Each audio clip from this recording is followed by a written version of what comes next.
What's good, everyone? It's your boy Sifu G, the Esoteric Warrior. I hope everyone's doing good today. Welcome back to the Tao of Kung Fu podcast.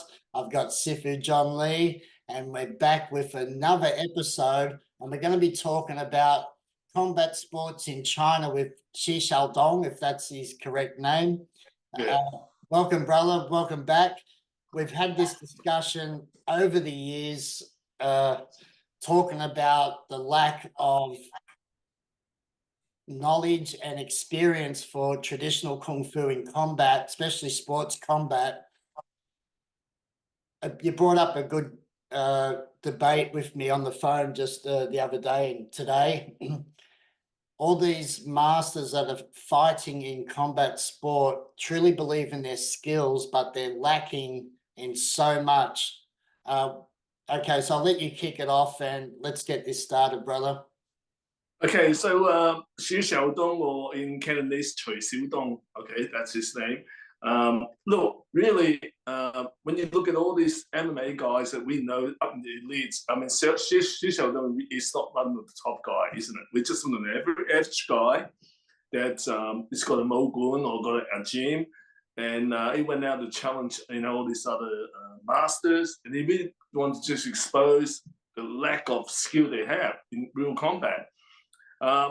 But a few years later, now it seems like that he's not rocking up other people's places and challenging them. They're rocking up his place and challenging him and his students, right? And I mean, a lot of them is not recorded. I mean, Jerry's got some of this stuff on, on social media, but some of this stuff is not recorded. Some of the masks get knocked out, and the deal is that they don't want to put it up onto social media because they will lose their face.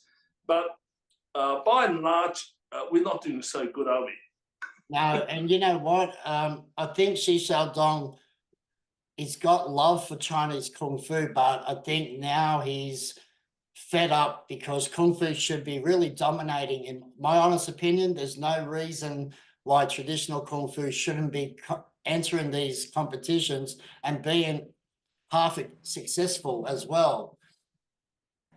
Well, like from history, I don't think Chinese Kung Fu is invented for doing forms and performances and getting all these trophies and stuff like that. I mean, they were really for survival skill, isn't it? In the old days, even my father's day, But the thing is that it has evolved into the way that it's become an art form, a performance type of art, and it's not the combat art anymore. And we've got to accept that because we're part of this community of traditional Chinese martial art that we can actually do a lot better than the years at the moment, and that's where I think we're gonna look deep inside what is happening, how can we fix it,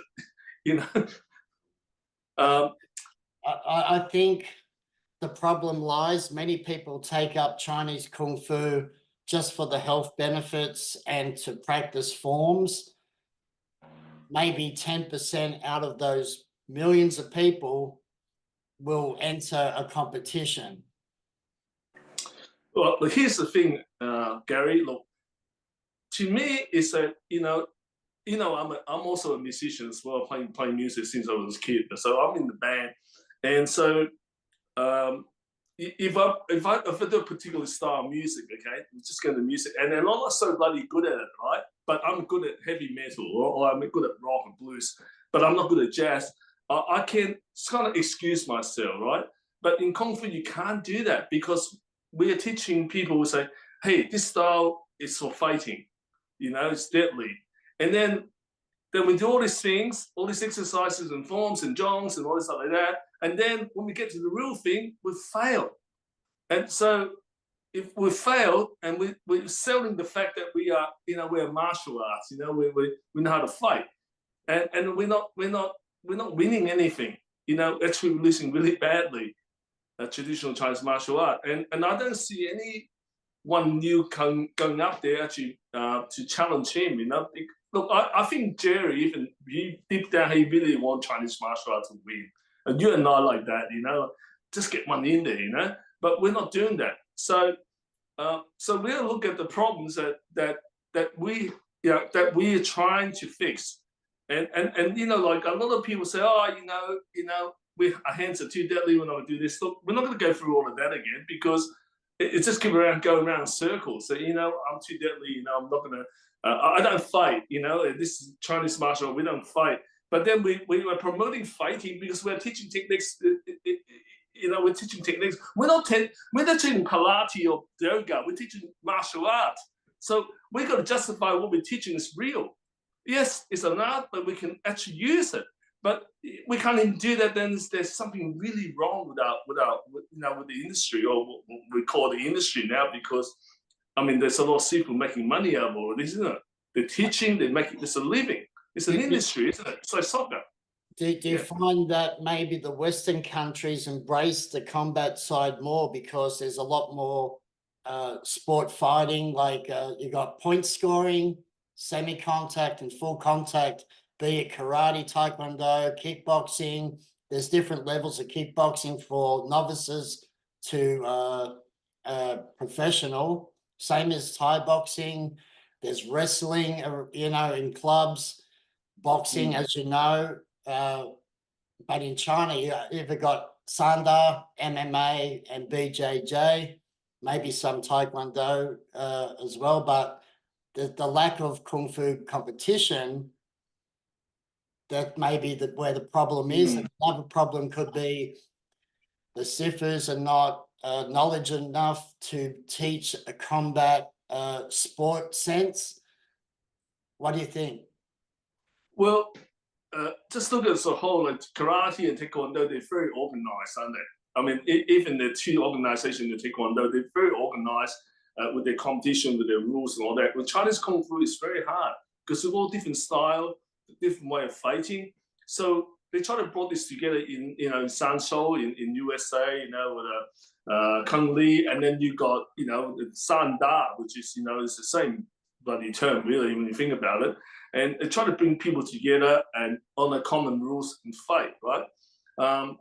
But, you know, like after that, we got MMA, which is, and then Vale Tudo, which only goes in Brazil, right? So, you know, you got a lot of competition here that that do certain things or certain rules. But the thing is that it's participation. That's the key. Are we participating in all this event? We're not. We haven't sent our fighters in there. We haven't sent our students in there.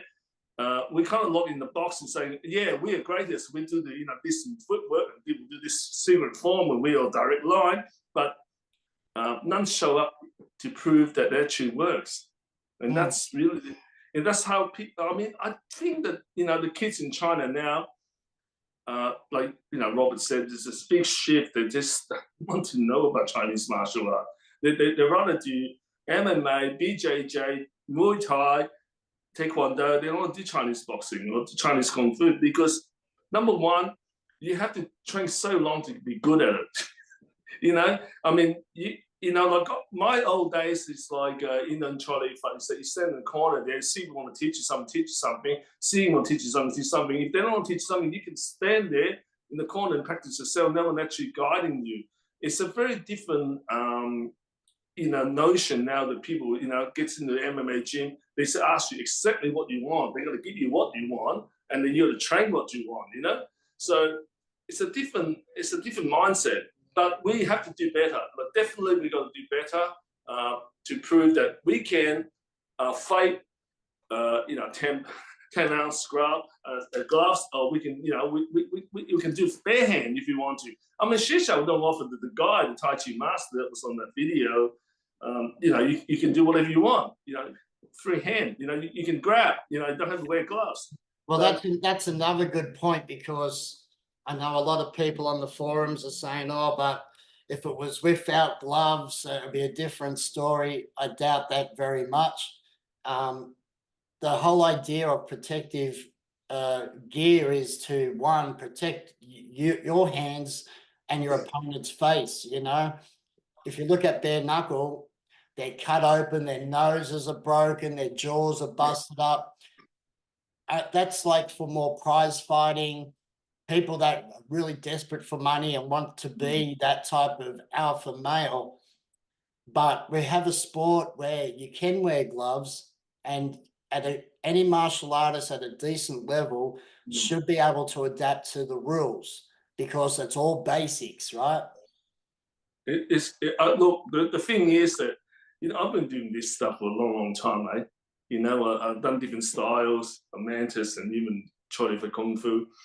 You know, the thing is, when you go against someone that's really good at boxing and, you know, kicking, you are very limited to very basic technique because you just don't have the time to pull those techniques off.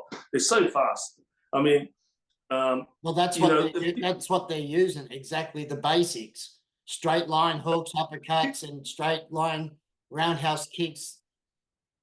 Well, it is because there's so many ways you actually move your body, right? Isn't it? But a lot of people say, you know, as soon as you say the Sao is like that, right? The Taiji of Sao like that, and all of a sudden I do a Sao like that. As soon as I raise my elbow, I know that the opponent's will know that I'm doing a Sao. He's going to move back. He's going to stand there like the demo, isn't he?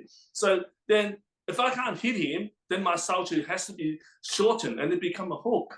It's like boxing. And they said, but if you do that, hey Gary, if you do that, the other people say, oh, you're doing Western boxing. So we're back to where we were again. Nah, see, that's where the bullshit is, right? In all kung fu styles, they'll have a straight punch. Even your elbow can be a short hook, right? So it's like it's the same direction, the same movement. Sao Choi can be made into a short hook, mid-range, or a long-range hook. Yeah. I mean, it's up to the person to really think about it. Even like in Yong Kung Mun, right, we have couple of different tum choi, like uppercut, right? So you got a trap with an uppercut, you got double hand, and also we got a pow choi like this.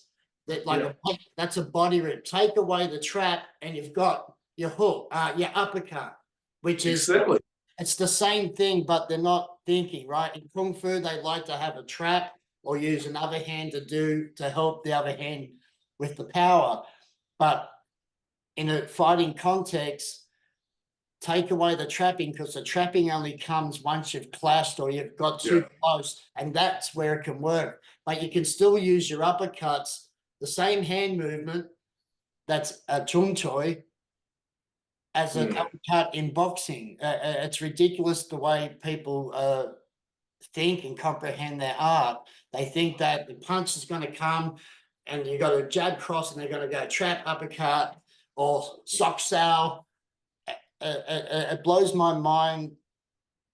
Like I'm lucky that I've come from a combative sport competition since I was a kid, and I can see where all the kung fu is applicable, just like MMA. Take away like Bilji and Sachoy, right? Right. You take away this part, this hand, right? And you got the same move. And people are just not thinking on the terms. And once you got gloves, you can't always use this hand to block anything or to parry or to jam, right? You haven't got time. Sometimes you have to slip. You got to use your head movement, body movement. And in all the haka arts that I've seen and know, it's like there's a pole up the ass and their body straight and there's no head movement at all. Which is very bad. To me, if you go to a gym and fight a semi-pro boxer, not even a pro boxer, you will know that a lot of stuff that you do traditionally, it probably won't work that well against a guy that's so skillful in moving, body structure is moving, his footwork's moving, his body's moving. And if you miss, you got to recover your hand, because most people just go on the gaucho, and if that miss, what happened? What's plan B? So again, a lot of these movements that they've been refined throughout the years. I mean, the old days of boxing isn't the way they box now. They look really, when you think about the internet, everyone started everybody's the way they fight, okay? They must have worked it out how to do short power on a bag. But the difference is the hitting bag and the hitting feedback. We're hitting the air and we're pretending that we actually got that power, but we never hit anything. But we look good in the form, but we actually don't hit anything. And we don't know that something gonna hit us back. How do we feel when we hold punch in the head? How do we feel? How do we recover? He hit me, I'm gonna hit straight back at him. but you can hear, go, oh my God, I can hear, you know. So, you know, that is something that is part of the training. I just think that, you know, we need to do better in the way we train. And we can't hide away, you know, we can't just stick away and say, oh, you know, that's MMA, that's boxing, that's got nothing to do with us. It can't, because we're in the business telling people that we're teaching self-defense with traditional art. Even that fight with Tai Chi Master versus Xu Xiao, he says, oh, Tai Chi has better torque power than boxing, all this BS, and they talk about Sung and bouncing people, and not one of them has ever used any Tai Chi in a combat sense. They flail for the air. Once they get hit, they're just shitting themselves, running around, lack of footwork, because they never, like, your opponent's never going to be standing there for you to hit. A real fighter is going to be constantly moving, right? Yeah. And you got to also learn that once you punch or they punch, you got counter punching as well, right? Yeah. And most kung fu guys are taught, he punches, trap, bin choi. He does this, boy choi. He does this. You're going to do that, and you're already on the defense. Rather than from the beginning, I teach always striking, counter punching, or counter striking before any trapping range, because that's the first thing that's going to save your ass. And not see, because kung fu is also built on self-defense techniques, like he grabs your wrist, you know, yin kam or kam lao sao, and you've got all this other stuff that is used for different circumstances and situations. But a good kung fu master should be able to adapt to any rules, because they've refined their basics, right? Basics. And then you see him go in the ring. You've got what, the Bak Wah guy got smashed, Baji, all these masters, Wu Dang, like they all talk. They all taught the talk, and I think what Xu Xiao has done is brought to light the flaws of kung fu. And I think I truly believe he wants kung fu to succeed, by, even though he sounds arrogant to people, and he's like a bully to some, I think he's as frustrated like me and you in a way. Like we see these clips and we just go, oh, you're either ringing me up or I'm ringing you up. Did you see that? And you go, it's disappointing, you know, because we love kung fu, everyone. That's the truth. And we're not going to put down any art. We're not trying to trash it, you know. We want it to succeed. I'm 54. Sifu John's 60. I'm 62 this year.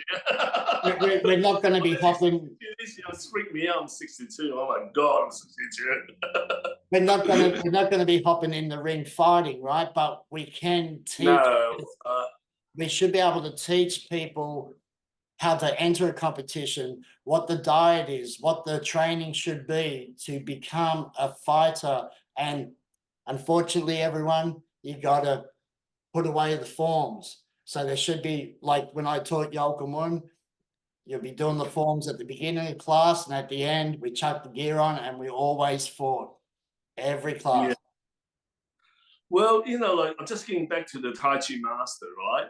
I mean, he honestly think that he could actually beat Mike Tyson. It was on Chinese media saying that he can beat Mike Tyson. That's why it brought in the thing with Xu Xiao, you know, that he truly believe that, you know.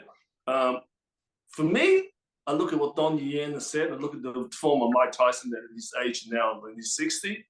Mate, this is awesome.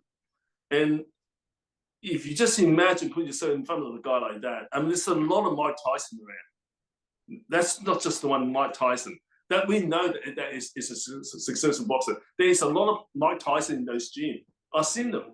I know what they look like, and I know how to punch. I've seen even some Russian guys at 78 hitting the bag like a beast. You don't see 78-year-olds smashing those bags like some of these old boxers, and they'll never forget their training if they've done the work. That's for sure.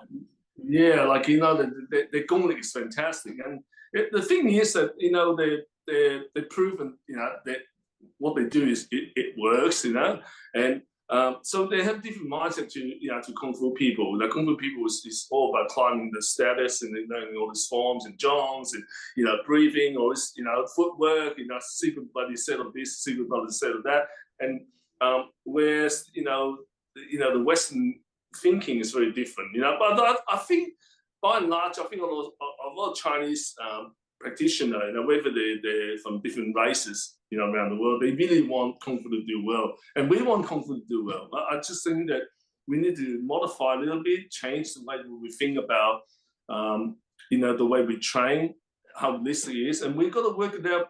I mean, people actually from the other arts are actually gone a bit further than us. They research. They change, they improve, and we haven't really improved. We a lot of time we still stick to the base, the old way of teaching. I mean, I look, just hear me out on this one.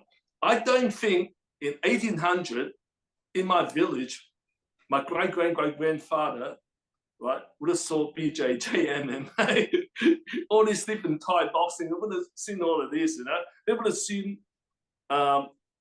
In their village, they're fighting this way, and we got not to fight this way, and then we got some invaders from other foreigners. We fought this way.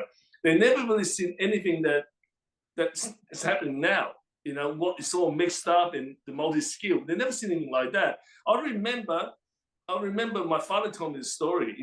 When the Japanese invaded China, and he was only a young guy, and he trained Charlie in the mountain, and he came down with a monk, and saw the Japanese soldier with their guns and the knife and the gun, and pushing all these people in the village and rounding them up and all that. And they really never thought that the Japanese are naturally are good at judo, like flipping people. They didn't know what's judo, grappling, but they grabbed them and flipped them over.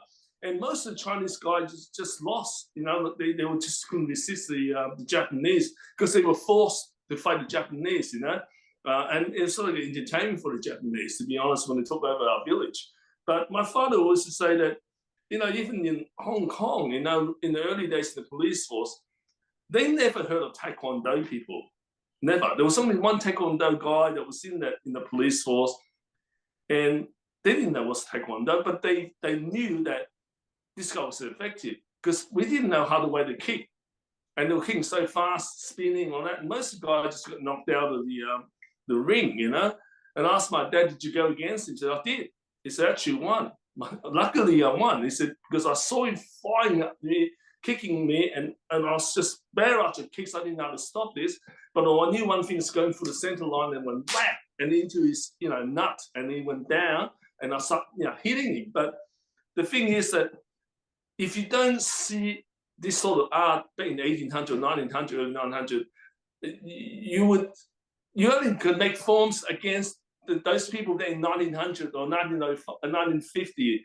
You won't have forms now against MMA now. I mean, these people now, they're multi-skilled. So if we're saying that now we're going to develop some form, and just say that we don't have no social media, we don't know how to write, we're illiterate, we're going to have to create some form fighting the guy from Brazil. How would our form look like now? So people got to think about all of this, that the stuff we learn, we treasure what they gave us, but we have to make something more than what they gave us. We can't just say, we can't be pedantic, say we have to follow exactly how they taught us, because that's the way they won the fights back in 1800. Seriously, the world is turning too fast, going too fast. Even traditional Thai boxing from I think the last century. The old Thai, the old Muay Thai. But they've changed dramatically compared to the old footage I've seen of the way they fought. They're more effective with their elbows and knees and legs, but they've added so much more boxing now to their hands than they were originally. So they've upped their game as well, Thai boxing. It shouldn't be frowned upon to change Look, to me, it's all in the kung fu. You got straight line punches, you got hooks, Yeah, uppercut. yeah. There's no Clean choice, which is a back fist and all that, you know. to me, it's all there, but to some people, they just can't accept it. And as soon as they see me light on my feet, oh, that you're doing boxing. No, I've been in enough competition to know that if I stand still, I'm going to get a spinning hook kick to the head. I'm going to get double leg takedown. I'm going to get punched in the face. So if you don't know how to spar even, and that's where it's just going to sort the men out from the boys. Once you put the gloves on and get hit once or twice, you're going to be fucking moving those feet and head. You have to. You have to. You can't suck up the testicle and clam on the stance and doing all this stuff that we train, for attribute. We can't take that to the fight with you. The thing is, the irony is that most of these people say it's Western boxing. You're dancing around, you're punching, all that, because it's kicking me. I'm going to get out of the way. I'm not going to cop the punch or cop the kick. So then they became Western boxing. That's just a bad. I mean, you heard about all these people say that after a few punches, then everything's going out the window, whatever they learn, whatever style, and it became like a second class or third class kickboxing match. They start punch like a kickboxer, but they're not trained the way it's supposed to, and it's like it's really just a shabby bloody. You know what I'm going to do? I'm going to video that fight of the the Tai Chi guy. Yeah. And I'm going to add it to this during our talk. Yeah. And you'll notice that the Tai Chi guy went straight to boxing. He'll just and he'll so bad at it because you go back to the normal way of movement.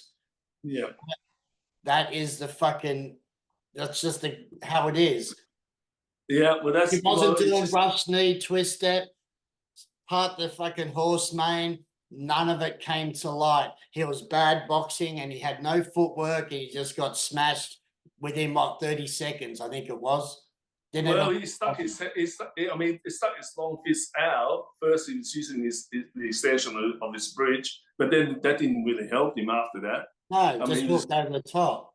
It was just hooked over the top, right? So basically, body rip. If you got that arm out, you're going to get liver shot every fucking minute. Well, I changed my mantis the way I taught. It's not to stick the bridge out. I mean, most of the mantis guy I know that when they get to a real tense sparring, they start, they stick the bridge out, they start flipping their hands. They can't do jack shit because the punches are so quickly. They're trying to defend and trying to respond. They forgot all this other stuff they learned in the class. But I'm not saying all mantis guys like that, but I saw most mantis guys are like that, and young guys, and I don't know where they learned the art from, but obviously, to me, if you train sparring and pad work with your art, you should know. And when you take your art to the gym and fight some semi-pro boxers, some boxers, you will find out the truth about all this. Even amateur boxers, amateur kickboxers. Yeah. Look, we had this discussion, right, about this Tai Chi master's been doing it for 20-something, 30 years? Yeah, more than that, I think. Right? And then you've got a guy, you can get probably go to any boxing gym, a decent boxing or kickboxing gym, pick a guy within 1 year to 2 years. Yeah. That's trained every day and hard. I guarantee they'll just smash these guys. And you don't need to be a master or Sifu or I'm the representative, this and that. If you have no skill, you've got no skill. It's just the bottom line. Well, in my days in school, right, this is back in the 70s, 75, 76 in Cleveland Boys High School. I mean, most of the guys that I knew from Hong Kong that came over, after like a year or so mixing the Korean, they would learn Taekwondo, they would learn karate because they had the spar, the Kyokushin, Kai. Even they're not hitting the head, hitting the body, they were having a lot of fun punching each other. And you will see that I saw their attitude change. A lot of my friends, when they got to like 17, 18, they just basically gave up learning Chinese martial art. They went to this art like Hapkido, Taekwondo, karate. They didn't want to do any of this Kung Fu stuff. they didn't want to go down with me to Chinatown and learn Charlie Fat, you know. Well, at least Charlie Butt still do their own competitions as well. There's only a few arts out there that still do that type of sparring, and that's unreal, you know. But you also said that now on a lot of Chinese forums that the new generation are laughing at Kung Fu, Chinese Kung Fu, their own national culture, and it saddens me to hear that, because we have the goods, but we don't have any hungry fighters, especially in the Hakka arts. Yeah, well, you know, there's a lot of talk about that on the Chinese forum. If you read Chinese, and you read the simplified Chinese, and you go into the the Chinese forum in China, the kids, there's two types of kids. There's one type that listen to the dad and go to just and train the traditional kung fu. The other type, they're into Sandai MMA, and they basically just laugh at this group. And because the thing is we don't have any fighters actually won all this fight against them, and there will be 1 in 1,000. I can't remember there's a fight actually that Chinese Kung Fu won over the MMA guy or Sandai guy. So if they're seeing or their teacher and not winning it, so they're going to move to a different camp. So we have to do better. I don't know how this is going to work if you start to changing the system or change the way we train the system, because there is a lot of back pressure by people that in higher places don't want to change anything, So we got this cultural thing as well. So it's a hard ask to, I don't think it's as simple as just swap over and change it, but you have to slowly just have 2 classes. You just say Southern, just say if you had Southern Mantis School, you'd have your traditional class, and then you'll have your combat Mantis class for competition, and you'll notice you'll probably get more into that because of all the fitness and all the strength work. You get results very quick with it. Look at any boxer. Look at their body, how fit they are. Kickboxer, Thai boxer. They just got abs and ripped muscles. They're strong as an ox. But we got Kung Fu guys of 20, 40 years, massive guts, still doing forms and push hands or Chai Sao and Toi Sao. It's I think there's more Tai Chi push hand competitions in China than there is Kung Fu competition. But I know. It's the easy way out, right? I don't want to get punched in the face. Let's do push hands. Well, it's like anything that is compliance, right? You basically got a set of rules and you got to fight within that framework. So, I mean, I can see why it happened like that and how it's ended like that. But at the end of the day, it's like there's something wrong with Tai Chi and for health and all of that. But you start promoting that it's a fighting art, and you got this song and all this stuff like that. But you still need muscle. I mean, at 50 something, you start losing muscle mass. And that's even the doctors say that, mate, you got to do some gym work. So to say that just using chi and song and and this sort of slow movement, and it won't cut it. It's just, I'm sorry to tell people that, wake up to it. Like I learned Tai Chi from Master Vic Lam for about 3 years. 108 Yang's Tai Chi. Probably a lot of people don't know that I actually know Tai Chi. And yes, I feel the chi. I feel my hand rise up automatically. That's what got me involved. We used to do Tai Chi even in the rain. Raincoat. That's how dedicated my brother and I learned from Sifu Rick Lam. But at the end of the day, it was just in the other sensation experience that we felt. The chi, we felt everything. We felt really good, and we got healthy. But in no way that he would say to us, this is a real awesome fighting system. Like really think about it. All this fighting system, they have intensity. When they fight you, they come and get you. And a lot of time that we learn how to defend, but we're not learning how to attack. So how many times did you start to defending and he's going to get one in, right? And you're going to cop one, and then from there you're going to go downhill. See, if someone punches at me, I throw my punch back at them. I'm sending a signal to them that I'm not actually defending. I'm actually attack on the attack.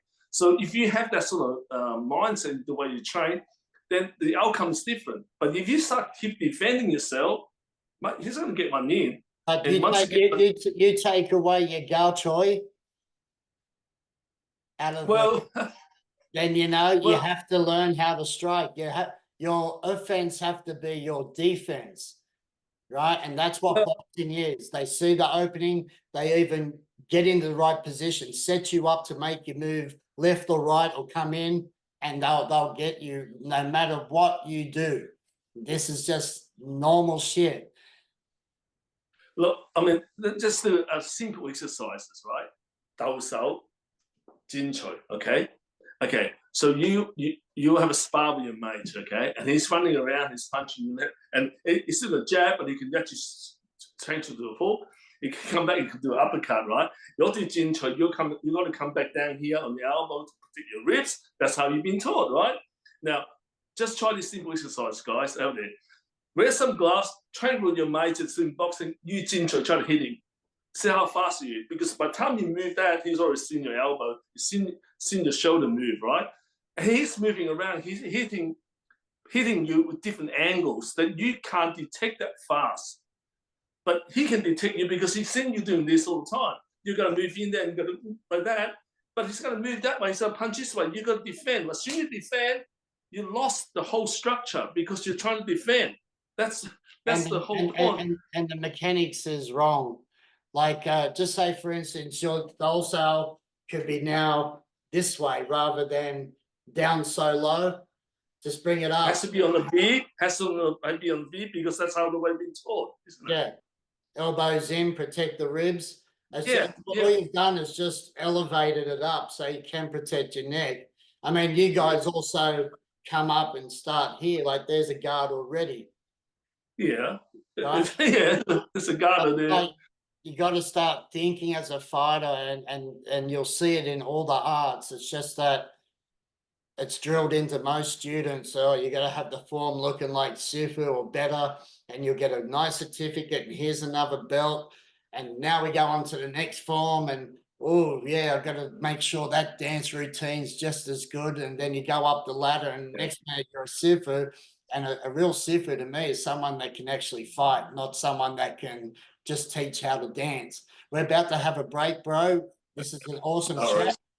So everyone will be back with the Tao of Kung Fu with Sifu John Lee in just a moment. Okay. All right, welcome back to the Tao of Kung Fu podcast, part 2 with Sifu John Lee. We're talking about the combat side of Kung Fu, or the lack of. Just to get back to some of the conversation, I remember Sifu Paul Withrod doing the Hall of Light set, and that's very agile footwork compared to like Sambo Jin, where it's gripping. So in a boxing sense, you've got light footwork, and then there's grounding where you do your body reps up close. I don't see any differences.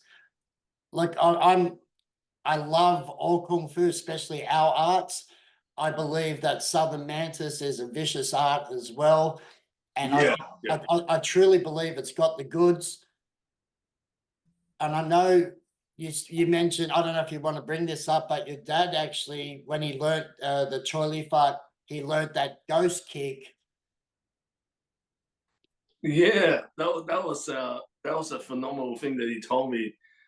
They used to, because in Zhongshan, they used to run up the mountain and saw this monk, and they would have tied the rope between the two trees. And the rope we're talking about is not the thin rope. It's this, they make up of the strands, and they're really thick, and a kind of like a like a boat, yeah, for the boats, those big thick ropes. Yeah, but they're quite a thick rope intertwined the strands, and they used to have to kick this rope for so long to break it before they can actually go down and teach Kung Fu in the village. So that was the old day. And I remember one time he said to me, you know, this ghost kick he actually used once when he had a restaurant in Zhongshan. That was just after the war, you know, when everyone's very poor and the Japanese left the village. And basically, had a lot of thugs come in and, you know, and intimidate people, and came to this little restaurant and intimidated a lot of the customer. He had to go and teach him a lesson, and he smashed one of the guy with the guaigo, okay, with the ghost kick. And when this guy fall down, he had to go to a very famous doctor in Guangzhou trying to heal him. And the guy said to the doctor said to this guy, listen, he said, the guy that hit you, do you know who he is? He said, he's on a restaurant owner in Zhongshan, small time owner, you know, like in a restaurant. I said, I don't think so. Because the guy, if you hit him in a half inch, he would have killed you. Would have had a heart attack, he would have killed you. He didn't do that. He was just trying to teach you a lesson. So that guy went back to my dad and you know, he apologized. He thanked him for, you know, not taking his life away. But beside the point that, you know, when I was learning from guaigo from my dad, you know, when I was young, I never really liked to do all that stuff because it was nothing fancy. It was very basic. You have to stand like that, and you heel up, and you got to hold that heel and that muscle at incline, you know. So it's my head's there on an incline, and you hold it for many hours. Like the old days, the master used to use, you know, the incense. They used to burn a couple of incense, and you were standing on horse stand. But this is the bloody same thing. I'll do that. And when you're a kid, you know, and I was brought in British Hong Kong, you're not going to go through that sort of stuff, you know. But like I said, that's what he needed to do the guaigo, you know. That was one of the part of the to me, right? That's just target practice as well. To kick perfectly that rope, yeah, hundreds or thousands of times, especially up on your heel type of thing. That's going to build that explosive leg power from the toes. Remember, I always talk about toe power. Yeah. Well, you know, like my grandfather sending up that village up the mountain. There, he had to break that rope before he come back down with the village. So, you know, that was the day that people were really tough in those old days. You know, I don't think I could do it. You know, to be honest. But you know, like they had to do that to leave. You know, it's like you got to hit the 36th chamber in Shaolin to get out, so you can be, you know, you can be a proper monk, and you know, like gum guai cheng, you know, like you know, the dragon, you know, and the phoenix lift that thing, like you know, like in kung fu, right? David Carradine. It was this were the different times, but. Yeah, it was interesting. The story told me a lot of stuff, but you know, I think. It also opened his eye when he became a police officer in the academy in Hong Kong. He met, but in Hong Kong those days, it's a mixing pot. You know, you got all these people from different ethnic ethnicities. You know, and they came and joined the police force. There was Indian, there was Dutch, there was, you know, American, there was English, there was Korean, and so. You know, that was the old days. You know, and you know, at the academy, it opened up his eye how. You know, different culture, they fight differently. You know, it wasn't just back in the village they were doing the same thing. You know, and like I'm sure, I'm very sure that you know in Hakka region where everything looked the same. Like they would do the feast, the feast. They would come back to the waist. They use short movement. They would this triangle stand. Then you got to do in Guangdong province and Zhongshan. They would do wide stand, Charlie, but wide. You know they you know chop choy, you know sao choy, you know chin la, you know they would do all this sort of technique. Then you go to another region, you know in Womei, and they would do differently as well. So, but they are fighting against their own type of martial art. They weren't going to fight someone else. Now, I want to bring out another conversation I had. I spoke to, you know, the Southern Prime Minister for the Iron Ox branch, right? So I done some research, and I spoke to a guy that was a president. He's still a president of the Lion lineage of Iron Ox Prime Minister, and so he gave me a lot of information. We talked a lot on WeChat. And then I also know Sifu Ecuador, Barbaros. So he's actually one of my good friends. So, and he gave me a lot of information about Hogongwa. So in the old days, right, back in the new territory, there was only 10 years differences, okay? Hogongwa actually moved to UK in the 50s, and Layan came down and taught in the 60s in the new territory in Shanghai, okay, in Hong Kong. But they never really actually met. So it tells you that even back in the 50s and 60s, you're too strict away in Mongol. You actually don't know there's a Zhuge Gao there, or there's a Zhou Ga Prime Minister, or Zhuge Prime Minister, or there's a Long Ying and there's a Bat Mei there. They probably just kept it to their own street. They don't actually travel a lot. The transport wasn't that good, so they wanted to travel out like that. So, so when I done the research, and I thought, man, these two are not prime ministers, same name, but they have different form. They have different way of standing and doing their stuff. And, you know, like, it just freaked me out, because you would have thought that, you know, Hong Kong's not such a big place. Why aren't they never met? And this guy just, okay, decides, okay, that's it. I'm going to do England. I'm going to go to London and start Hogongwa. I don't know, prime minister and lions, you know, and taught a few people here, and there was a big group there in Hong Kong, as well as some of the old photograph. They were a small group, and they, you know, they carry on their lineage, but they got the same name, I'm a prime minister. And then you got the Mr. Sifu G in Shenzhen, right? He's teaching another Australian son prime minister, which is called Inox as well. So you got 3 lineages, you know, and that's just freaked me out, because, you know, if it's present days, we would, you know, we don't know each other straight away. Within about 1 or 2 days in social media, oh, this guy's doing this, we're going to visit him, we know, want to find out what's going on. So to me, it's that the Chinese martial arts always been kept within their own family and their own system. They're all like, they're own kind of fighting their own system. You know, all the techniques that we're doing, that we invented it, our ancients invented it, against the same people, but then we've solved something differently. I can give you a very, very good example.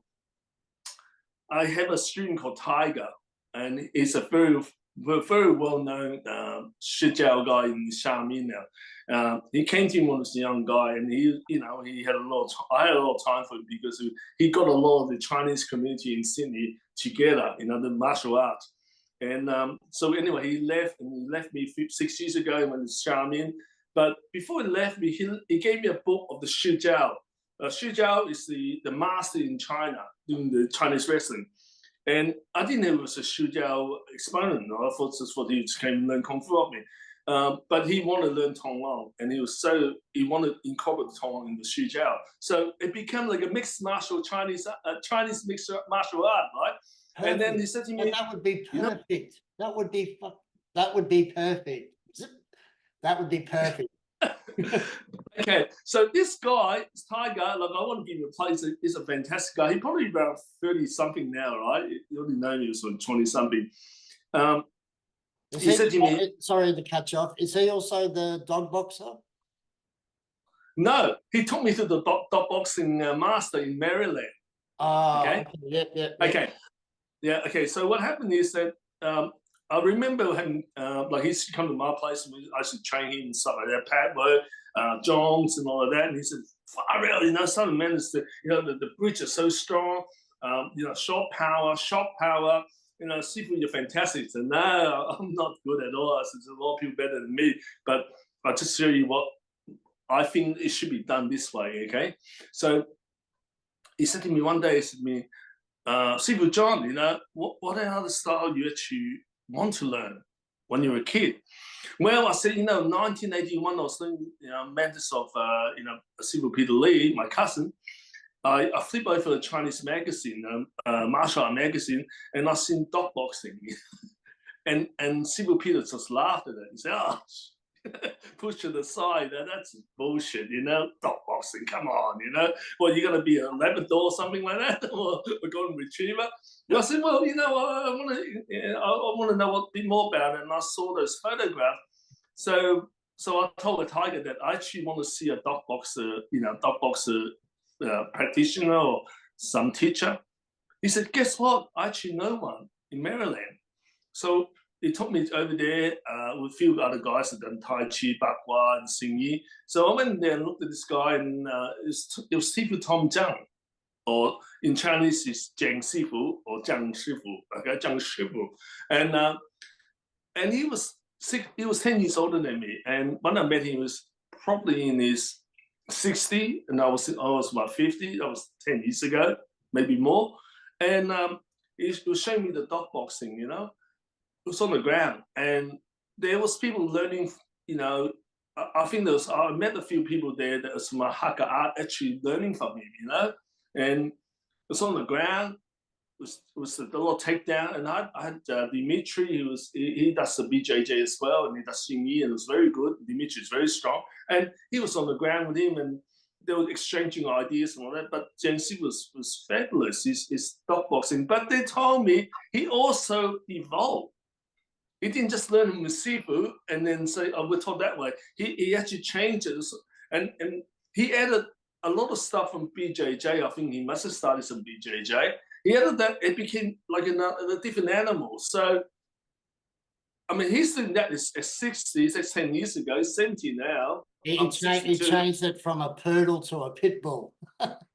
Maybe, but he was bloody deadly. And I remember he's standing on one foot, right? So he's standing on one foot, the other one's off the ground, and he had the lead foot that where he's standing, he had the heel up, and he stick his finger out like that.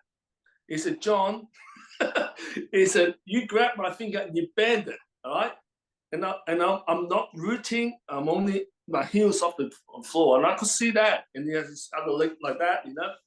I can't show you, but you can imagine, right?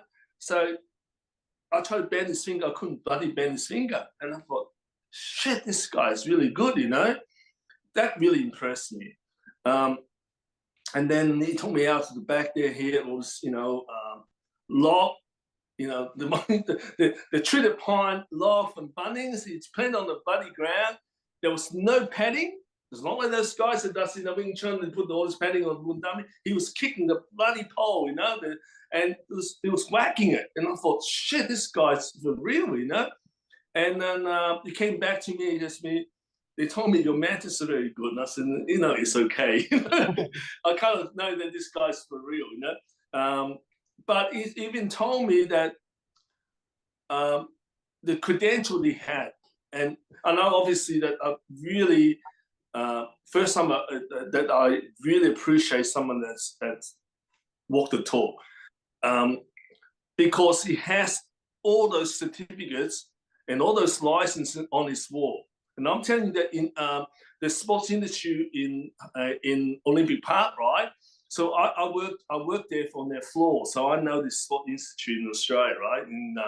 In Olympic Park in Sydney, he has a certificate teaching Muay Thai, a certificate teaching Sanda, a certificate teaching like ground fighting, boxing, and then he's got this credential from China. Okay,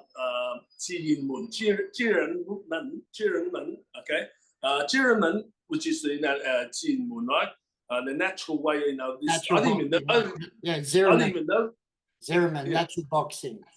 Yeah, I didn't even know that thing. And then he's got dog boxing, and so I kind of got on the YouTube and I said, look, this is the group from UK that went to Fujian and learned dog boxing and brought it back to UK, you know, and this is the master. He said, that's why I see him. I said, really? He said, that's why I see him. He said, and then he really wanted to teach me the dog boxing because you know why? Look, I'm just going to be very honest with you. Look, my medicine is pretty good, okay? It's not the best, but it's pretty good, right? But when we're talking about fighting in the 70s, everything's predictable. When we fought Karate Guy, we know exactly what they're going to do. That's why Malcolm's Kung Fu was so bloody good. You know, that's why he got so famous, and everyone learned from Malcolm Su because he worked on against you know Bob Jones Karates and all the other guys, right? But they were very telegraphic, but not this day. This day is not telegraphic. You have to, you know, we have to do differently against it.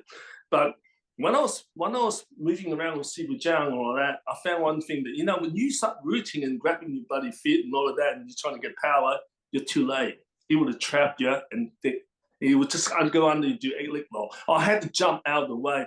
And so after a few encounter, I thought, shit, I'm vulnerable. It's the first time in my life that I think my tongue became very vulnerable because my leg are too rooted. And I wasn't very fast moving. So I had to jump and try to get out of the way when he's doing that, because I know I have a chance. Once I jump out of the way, I can counterattack. And what gave me that instant of burst of energy to get out of the way is my trolley effect. Because trolley effect moves, isn't it? Eh? Yeah. It stands, move, and bang like that. And my trolley effect kick into that few seconds and get out of the way. Is the dog boxing called Gao Kun or Gao Kun or Taiji Kun or Xu Xiao?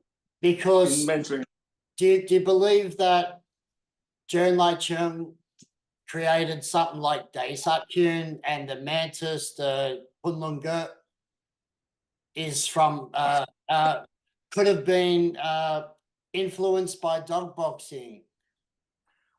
Look, in Hong Kong, back in those days, it's a melting pot. You get people from, you know, like our ancestors came from Kaifeng, okay? So I'm in central China, Henan, right? And we're in Zhongshan, we became Zhongshanese and changed the name to Li, okay? You got people from Fujian, you know, or Hok Lo, you know, in Hong Kong they call it. So they bought their Wing Chun, not Wing Chun, Wing Chun, and Bak Hok Kun, you know, and then you got people from other regions in China came down from Shanghai, from Beijing, from Nanjing. Yeah, they brought their own style of kung fu, the northern kung fu. You know, you got Chasing Tong Long, you got Bat Kun, you know, all these things.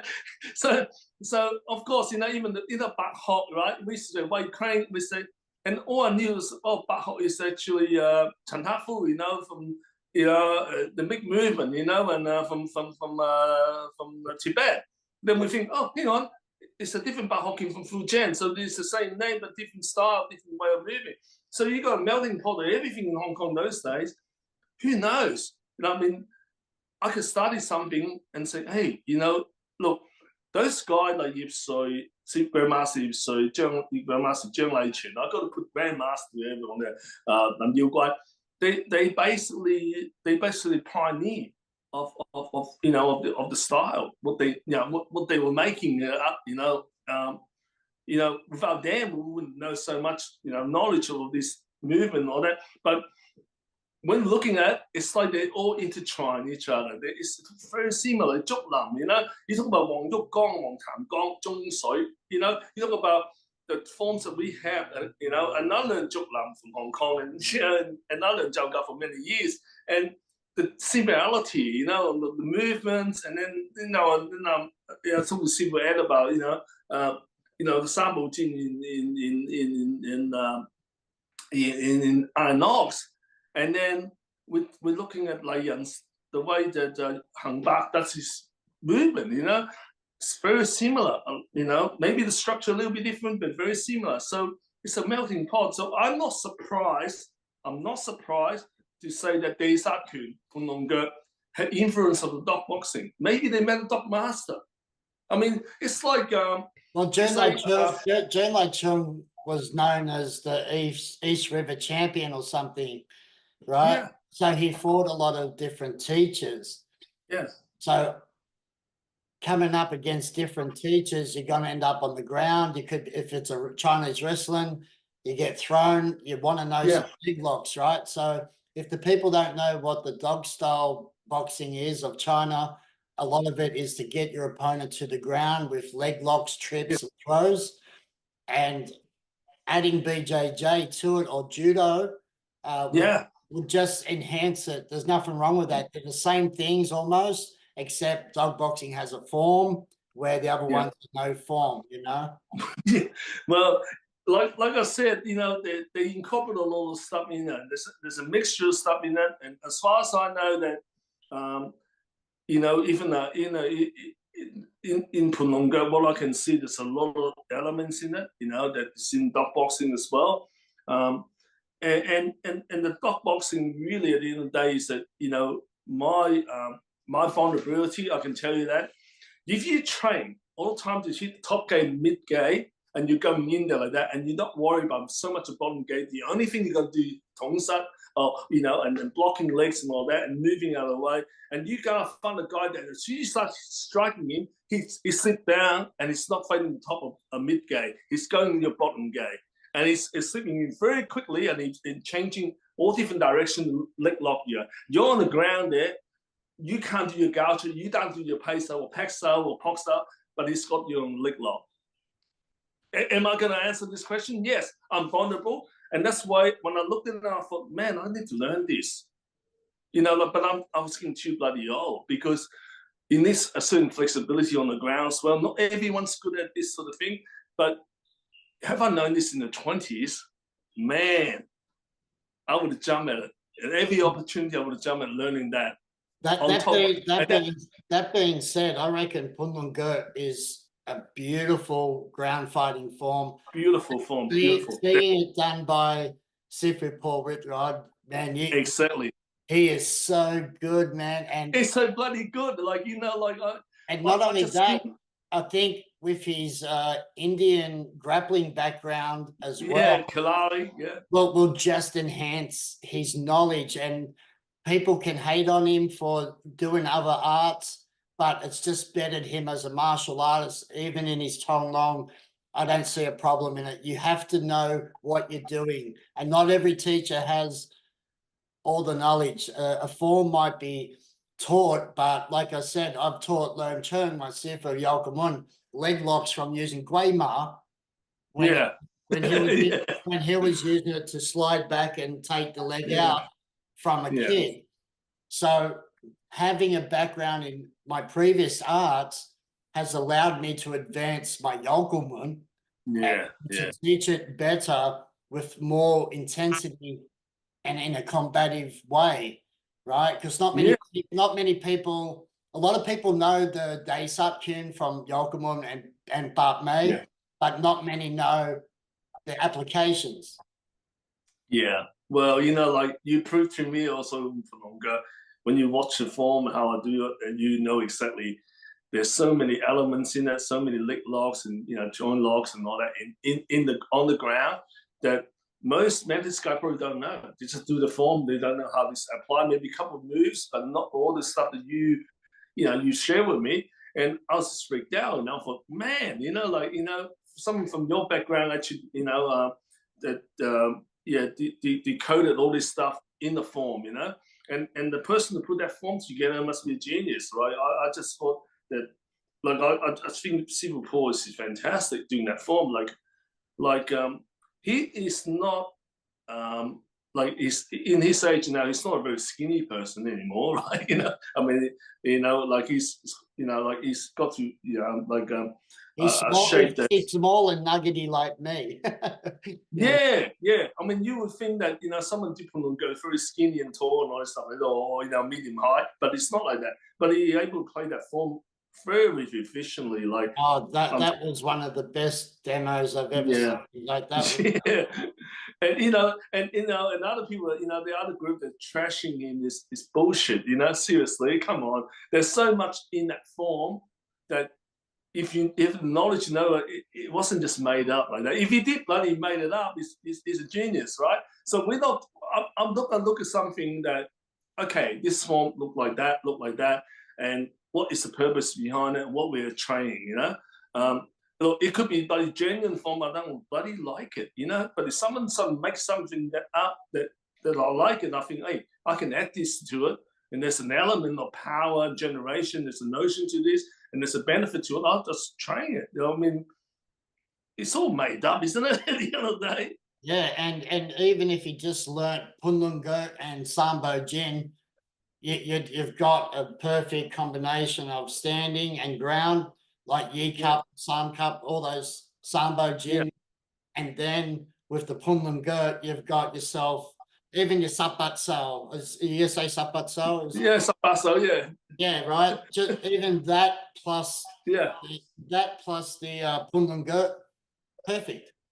Yeah, you're perfect. I mean, you got all those techniques, and then you drill that into the thing. Look, at the end of the day, I just think that I'm quite well. I don't know if it's fortunate. I don't actually need kung fu to make a living. I mean, I'm a professional. You know, building. In the building industry, I'm a polishing guy. I give a lot of the consultations, stuff like that. So to me, I'm making a living out of my trade. I'm doing really well. So I don't need kung fu to do anything. But the thing is, like, if you talk about kung fu, right? So all this thing we're going back about the basic punches and all that, and then we're gonna do this pad work, we're gonna do sparring and all that, and then in traditional kung fu we say there's nothing to teach you anymore.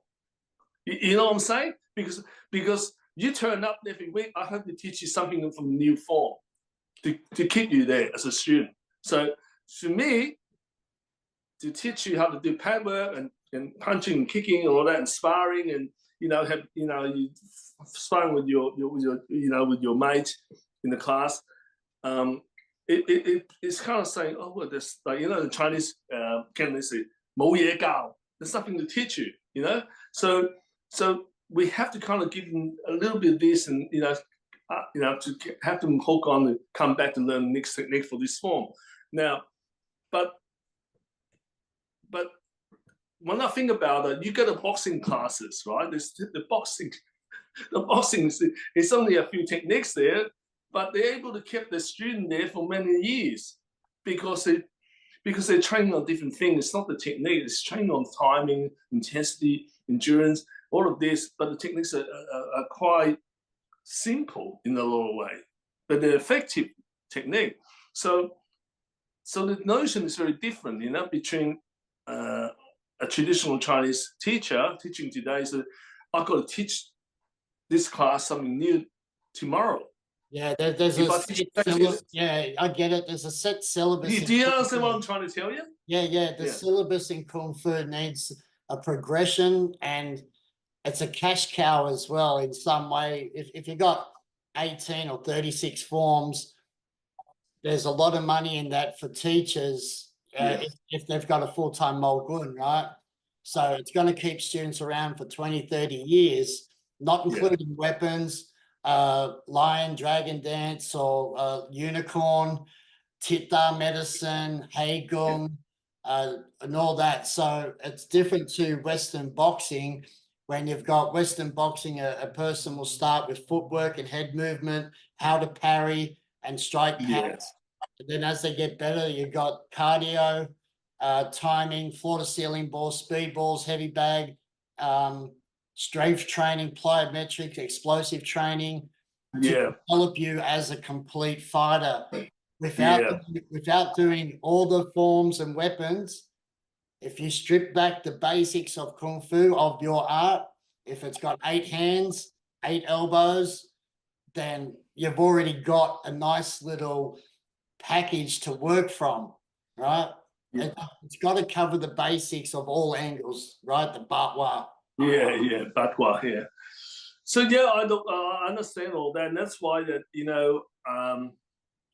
it's probably hard for the traditional Gun to change the way that we want them to change. We're trying to share this view of changing it, because really think about it, right? You go there for 2 hours or 2.5 hours. We used to train 4 hours in Hurstville, and it felt like just like 30 minutes. Boom, it's gone so quickly. But back in the days in Hurstville, we trained a lot of paddle, we trained a lot of jongs, and we don't train a lot of conditioning, we trained a lot, we didn't spar, but we've done a lot of this stuff. And our sparring actually going into Shenny bars and the rest day and then fight the real guys, that was in there, the troublemakers, to take us in on a Thursday or Friday night, we should go in there and start a fight with somebody in the pub, But But I can see why, you know, like you got weapons, you got qigong, you got medicine, you got all that. It's taking, you know, part of the time. So I think there's a place for everything in Chinese Kung Fu. But I think we have to start to place more emphasis on the combat side of things, you know, and rather than just going through forms, do all that, and tell people how great we are. Absolutely. I think we should. Well, I always had either sparring at the end of the traditional class, but I just say I had Monday, Wednesday, Friday teaching Yao Mun, and then Tuesday, Thursdays would be just combat training using Yao. Yeah. So like a freestyle Yao Mun, pad work, and just fitness and sparring without form. So you come in there, you got your towel, your mouth guard, groin guard, your gloves. It'd be just like a kickboxing type of Yeah. setup, right? Yeah. Setup. But that's how you see we had just as many people coming to the fighting class compared to the traditional class. So I reckon there's a yin and yang balance for it. Yeah. If you're stuck with, I need to make sure I got to teach the tradition and tradition only, then the students are not going to benefit, especially in reality, I believe, if they're not already got the mindset of a fighter. Some people come from a fighting background. So like me, I was able to use that with Yolgulmun or any art. But if someone never fought before, never chucked on gloves, and they're doing all the jongs and weapons, and you see it, they look good. As soon as they get hit, the fear and the lack of technique everything goes out the window. So I think it's so important for today. Our Kung Fu needs to prevail, and this is why Xu Xiao is having a go at all these masters, because I think he loves Kung Fu, he loves China, but he's so over the bullshit of everything's sung and all the deadly palms and all these masters that can't prove it. That's all. Exactly. Yeah, I can understand that the original message from him is it kind of be distorted in some way as well. But I think it's you know, I mean, like even Jay said, nowadays it's very diplomatic. You know, you come and fight and I'll give you the rules. You know, you're allowed to do whatever you like. I'm not going to get angry. You're not going to do what that we agree on. But you know, if we agree on do something, we're going to have to stick to it. I mean, that's all. Like, it's just getting back into the Dida medicine. I got three very good friend of mine now, became very good friend of mine, and I want to give them a plug as well. And they all came from different different education in as far as healing and all that. But I found these three guys that I know from my life. They're very good treating a lot of my students back in the 2000. And I'm talking about Dr. Simon Chan in Hurstville. He treated a lot of the celebrity soccer team in Hong Kong. People like Alan Tam, Tam England, Alec, all this stuff. So when I asked him about that, he said, my father taught me the traditional Chinese medicine, all the formula, but he also studied in the university in Guangzhou, got his master's degree in anatomy. So when he treat you, it's not just using Chinese medicine and feel your bone and bone setting. He's sent you down there and get X-ray. So you see exactly what's going on using modern technology, using machines, different machines, and stimulate the pawns and all that.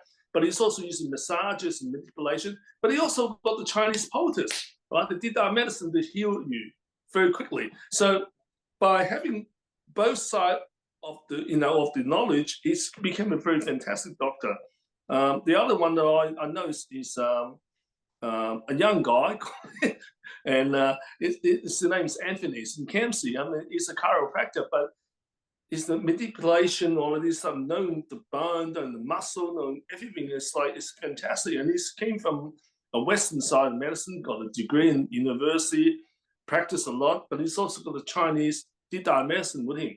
And the other one, you know, that my uncle, Dr. Mickey, right? I mean, he does acupuncture, he does, and he's got his Chinese medicine from his Singapore teacher, which is the Xu Xiao. So all of these people that I met, they actually have something very, very special. They're able to combine East and West together and got a better result and outcome. So why can't we do that with Chinese martial art? Why can't we do that? I mean, if we do that, maybe we've got a better result and outcome. Then, at the moment, we're not doing too bloody well.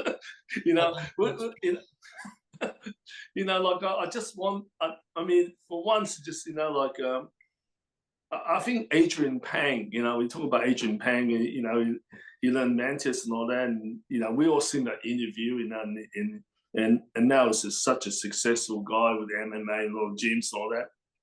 And he's a legend. I was working down at the Rocks. Yeah. I was working down at the Rocks on the door, and I did meet him. Yeah. I believe it was him. He wouldn't remember me, but I knew of him back then as a fighter as well, and he did really well for Australia, especially in fighting. So, man, respect to him. Yeah, true. The guy that actually walked and talk, and he lost. The first time he lost, and that's the way he taught. I've been taught the Mantis, and he went there and lost the match. And we lost the match. His Sifu left in the car park, and he was looking for his key, and that interview was on the internet. But he's able to move on and make something good about his knowledge. Maybe he carry a bit of this Mantis with him as well. That when he learned from previously and added to his MMA, that gave him the edge to win all these fights. So anything's possible. I just think the young guys are watching this video, this podcast, that just don't lock yourself in the room. Get out of the room. All right, Sifu John, thank you so much. We're about to finish this, but this has been an awesome interview, and thank you again. We'll have another one in another week or so. I'm pretty sure there's going to be something else we'll be talking about. But Tao bless, and we'll chat again soon, brother. Okay. God bless. Thank God you. bless. Okay.